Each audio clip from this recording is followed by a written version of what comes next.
Bienvenidos y bienvenidas a Enclave Política. En Brasil se abre un espacio para la reflexión desde las condiciones políticas que genera la victoria de Luiz Inácio Lula da Silva.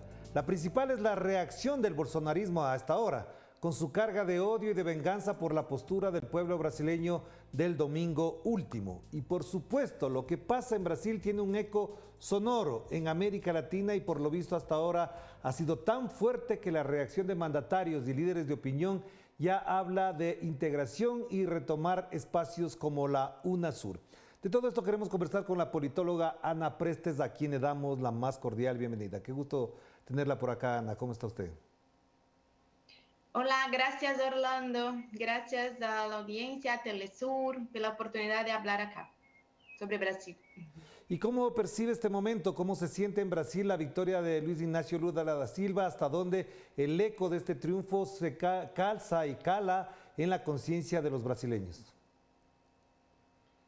Bueno, fueron elecciones en que se elevó la tensión social de manera muy fuerte. Entonces, una elección en que se ganó, pero se ganó con un margen muy estrecho. Entonces, la sociedad está conflagrada. Pero ayer fue un día muy, muy importante porque todo el mundo quiso hablar con Lula, ¿no? Incluso el presidente, por ejemplo, de Argentina, Alberto Fernández, llegó a São Paulo por la mañana, menos de 24 horas antes de que se hubiera pronunciado el resultado. Y así de todo el mundo, de toda Latinoamérica, de Estados Unidos, de China, de Rusia, de Ucrania, de Europa, de los países acá de Cono Sur, de América del Sur y América Latina como un todo, todos se pronunciando. Eso tuvo un efecto importante para adentro, para que la gente supiera, wow, sí, Lula ganó las elecciones, porque fueron elecciones muy, muy difíciles. La reacción del bolsonarismo tiene un doble, destacaría dos cosas. Una, el silencio absoluto del presidente de la República. No ha pronunciado ninguna palabra hasta este momento. Las elecciones fueron domingo, a las 8 de la noche ya se sabía el resultado. Hoy, martes, él no ha hablado con la prensa, con nada, con nadie. Y también sus apoyadores desde el día de ayer están en un intento de desestabilización, bloqueando las vías. Ahora mismo por la madrugada bloquearon las entradas y salidas del aeropuerto, del mayor aeropuerto internacional que tenemos, que es el aeropuerto Guarulhos, más de 25 vuelos ya cancelados. Entonces, y con connivencia y participación de sectores de la Policía de Estado, la Policía Rodoviaria Federal, que acá llamamos, y con el silencio del gobierno, los tribunales presionando para que eso de manera muy rápida sean liberadas las vías, porque ya empiezan a haber muchos problemas, incluso para acceso a los hospitales, a las escuelas, madres de niños, la gente que no está que está enferma, en todo eso. Entonces, la situación hoy, martes, noviembre, primero, es bastante conflagrada, bastante en las calles, ¿no? Las instituciones, a pesar de que Bolsonaro no ha hablado, ya empezaron a hacer la transición, ya empezó el proceso de transición. Pero entonces, Ana, si toda esta reacción ocurre, ¿cómo se explica entonces el comportamiento del presidente, más allá del silencio, que obviamente podría interpretarse de varias formas hasta que no hable precisamente? Porque en algunos espacios incluso se habla de un golpe de Estado progresivo que se irá consolidando conforme se acerque no solamente la posesión de Lula, sino la propia gestión. La evaluación que hacemos es que él va a estar prolongando su silencio. Mientras de eso, la gente, sus apoyadores, van a intentar desestabilizaciones sociales, conflagraciones sociales. Y eso Con eso, él tiene intención de quedarse en una posición para negociar. De que, por ejemplo, pasar la imagen de que solamente cuando él habla, la gente va a volver a la casa. Mucha gente tiene esta evaluación de que él no va a aceptar fácil el resultado. Eso pasó todo este tiempo, desde el principio de su gobierno, él ya hablaba de que podría haber fraude, que las urnas electrónicas no funcionan bien, que puede haber alguna especie de fraude. Hizo la militarización del proceso electoral, una cosa que no ha pasado en el país desde el proceso de democratización hasta ahora, desde los años 80 hasta ahora. Puso los militares ahí para hacer una vigilancia de las urnas, del proceso electoral. Entonces, sus hijos, que son diputados, son senadores, son gente de la política, no han se pronunciado también en las redes sociales de una manera contundente. El hijo senador sí agradeció los votos, pero en ningún momento ni el presidente ni sus hijos y los apoyadores, los más cercanos, han pronunciado la palabra Lula o que sí ganó Lula o comprendido que esa es la situación. Entonces, por el histórico que él tiene, es lo que evaluamos. Él no tiene condiciones para golpe, porque no hay apoyo internacional. Mismo los militares no lo apoyan en el intento de golpe. Él no tiene las condiciones, incluso económicas, como apoyo empresarial fuerte para sostener un golpe. Entonces, él no tiene las condiciones presentes para hacer un golpe de Estado, no reconocer y como pasó, por ejemplo, en Bolivia en 2019.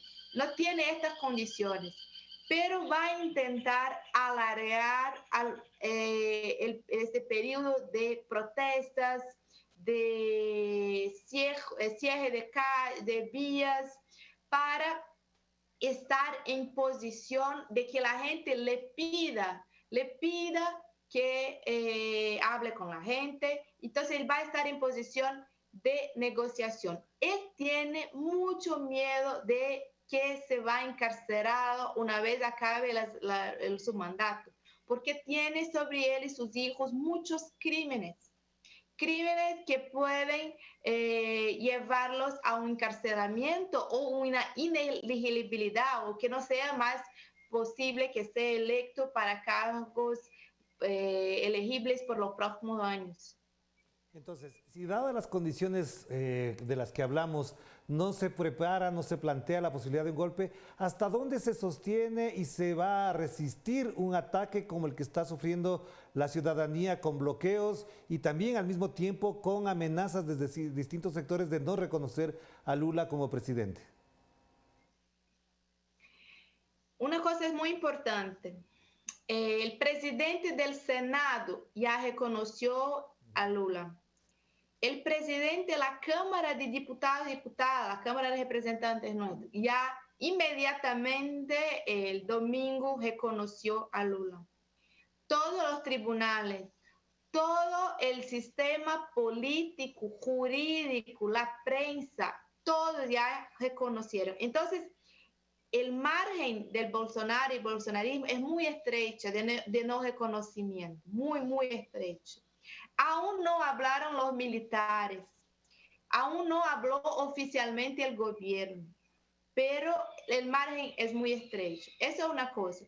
La siguiente es que en la madrugada el Supremo Tribunal Federal, que es la Corte Suprema de Brasil, determinó con votos de todos los ministros del Supremo la inmediata desobstrucción, el fin de los bloqueos, con multas, con posibilidad de prisión incluso de los policías y de los jefes de policía que están involucrados. Entonces, la evaluación que hay es que eso de los bloqueos se va a hacer mucho ruido mucho ruido, se va a perjudicar gente, pero no tiene una efectividad en bloquear el sistema político, porque el sistema político sigue como tiene que ser. Ya la coordinación de Lula, de la campaña de Lula y del PT, ya habló con ministros del gobierno Bolsonaro, como el ministro de la Casa Civil que hablamos acá, que es como el principal ministro de administración del gobierno, ya hablan en equipos de transición, en empezar a funcionar una transición, mismo que el Bolsonaro no ha hablado aún. Ya, entonces para cerrar esta parte nada más, Ana, si están dadas las condiciones así, ¿cuál es el impacto que tiene en la sociedad política el triunfo de Lula da Silva? Hablo de la sociedad política brasileña. ¿Hasta dónde esto puede fracturar a ciertos sectores que se opusieron a la candidatura de Lula? La sociedad está fracturada y eso se ve en las elecciones porque el margen de votación para Lula es importante, pero no es tan grande. Entonces ya la sociedad está fracturada. Lo que se ve con la elección de Lula es la posibilidad de pacificación y de reconciliación nacional. Muchos sectores, muchos partidos de derecha, empresarios, gente que en una situación normal, entre comillas, no apoyaría a Lula, vino a apoyar. ¿Por qué? Porque hay la percepción de que si lograra ganar Bolsonaro y su gente, sus apoyadores, sería un peligro, ahí sí, un peligro de fractura más profunda.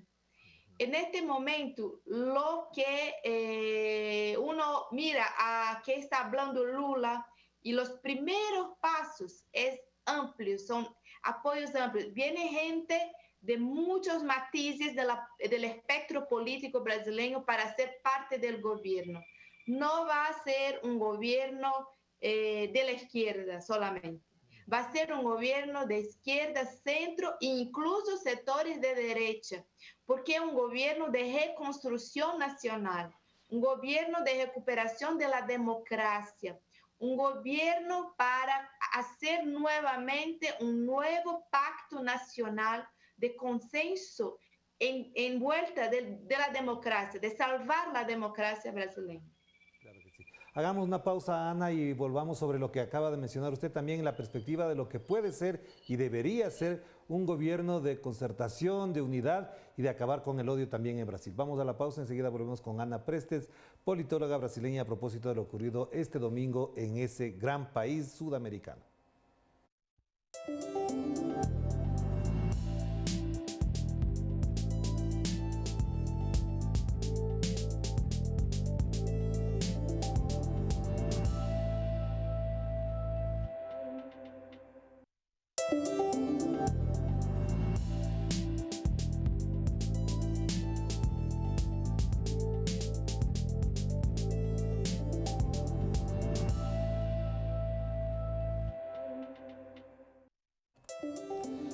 Estamos de vuelta aquí en Clave Política, seguimos conversando con Ana Prestes, politóloga brasileña, a propósito de lo ocurrido en Brasil, efectivamente este domingo último. Ana, un elemento muy importante es de qué manera gobernará Lula da Silva el país que deja Jair Bolsonaro, porque los índices no solamente de pobreza, de destrucción del aparato institucional, de la privatización de algunos sectores, le impedirían a Lula tener en al menos un año una aplicación efectiva de su plan de gobierno.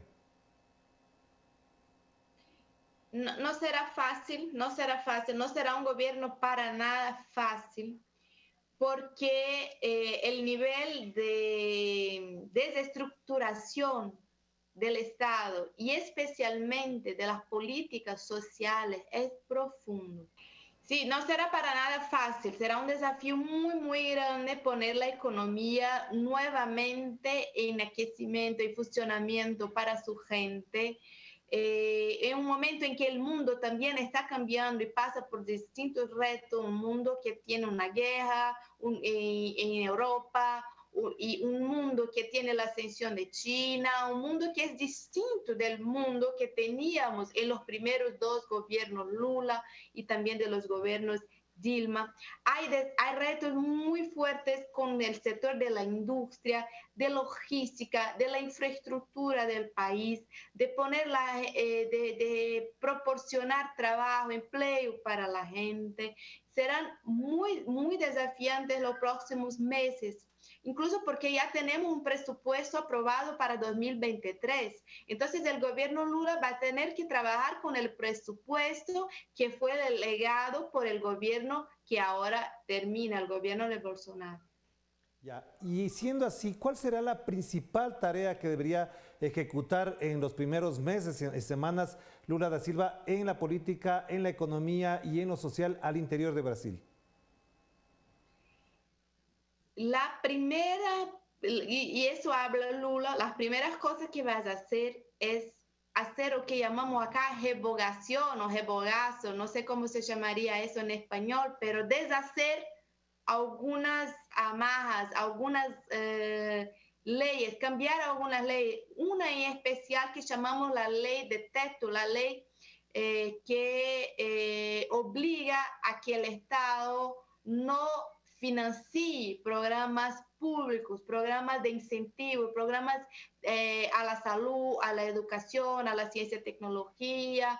Entonces, van a tener que deshacer muchas cosas que fueron hechas por el gobierno de Bolsonaro, en el sector laboral, en el sector de las pensiones, en el sector de los beneficios sociales, va a tener que poner incentivo a la industria, va a tener que buscar apoyo e inversión económica, incluso en el exterior, ponernos nuevamente en la ruta de los BRICS, el del Banco de Desarrollo de los BRICS. Vamos a tener que buscar inmediatamente como gobierno inversión en la economía al lado de las leyes que van a tener que ser reconstruidas en el sentido que permita al gobierno avanzar por donde hoy en este momento no podría.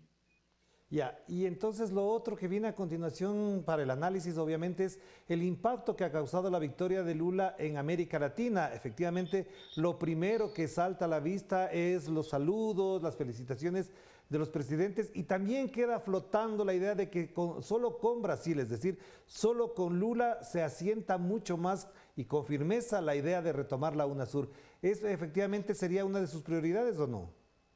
Sí, sí, seguramente la integración de Sudamérica, volver al proceso de integración de Sudamérica, volver con UNASUR, volver con el Mercosur social.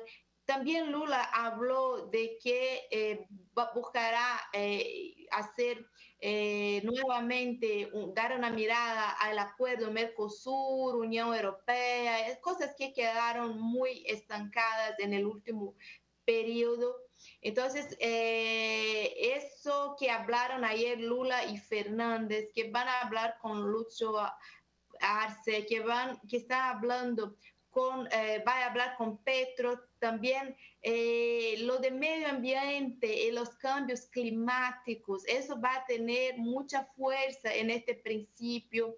Por ejemplo, ahora va a haber la COP en Egipto, entonces ya va un equipo de Lula, porque este es un tema del medio ambiente y del cambio climático que va a tener que tener una atención muy fuerte por parte de Sudamérica y de la integración sudamericana.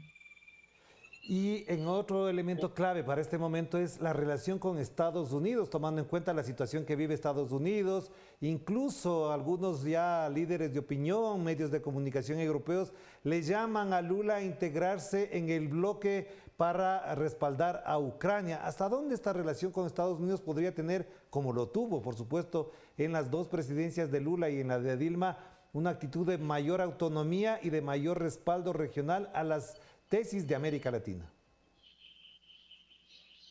Lula tiene un histórico de buenas relaciones con Estados Unidos en sus dos gobiernos. Él tiene una buena relación siempre con la presidencia de Estados Unidos, pero como un jefe de Estado. Entonces, por ejemplo, Biden fue uno de los primeros que habló con Lula después de pronunciados los resultados. Cuando ganó Biden, Bolsonaro llevó como 38 días para reconocer la victoria de Biden porque apoyaba al intento de Trump de decir que las elecciones no estaban, que estaban fraudadas. Entonces, pero eso no tiene nada que ver, por ejemplo, con un alineamiento automático a las posiciones de Estados Unidos en relación a lo que sea. Incluso lo de Ucrania, muy difícil que Brasil no tenga con Lula una posición de equilibrio con relación a Rusia, con relación a Ucrania, con relación a Estados Unidos.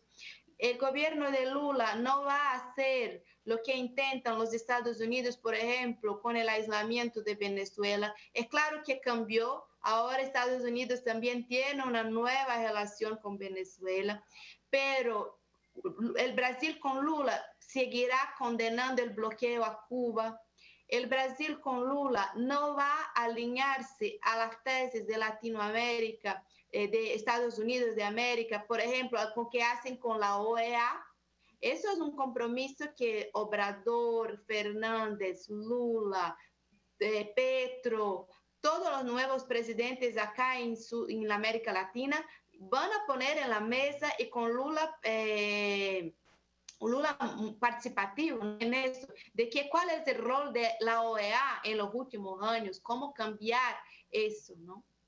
Claro, y una última pregunta para cerrar ya y agradecerle a Ana. ¿Qué rol va a jugar el vicepresidente Alckmin? ¿Cuál va a ser el papel, la tarea que él va a destacar en una gestión tomando en cuenta su origen político y además su presencia en distintos sectores, digamos, del centro de la política brasileña? El rol de Alckmin será fundamental. Incluso ahora mismo la gente habla que él va a tener mucha participación en el momento de transición, porque él tiene tránsito en sectores donde el PT no llega, principalmente con gente de la derecha, la gente más de empresarial, de los empresarios, la gente de un sector económico que es más refractario al Partido de Trabajadores, no tanto a Lula, porque Lula también tiene esta capacidad de caminar donde sea, de estar con quien sea, pero hay aún mucho... hay sectores donde el Partido de los Trabajadores no es muy bien reconocido. Entonces, para eso, Alckmin será muy importante para el equilibrio de las fuerzas, para una transición sin golpes, para una transición que realmente Lula tome la posesión en enero, en 1 de enero, y después también cuando empiece el gobierno, a mí me parece que va a tener un rol muy parecido con que el empresario que fue vicepresidente con Lula, José Alencar, tuvo en el pasado. Ya, y no quiero dejar de hacer esta última pregunta nada más. ¿Se acabará el odio, lo que planteó Lula en la campaña, que efectivamente se destierre el lawfare, la persecución judicial? ¿Eso se acabó o cree que todavía se va a sostener de distintos sectores que efectivamente no aceptan el triunfo de Lula?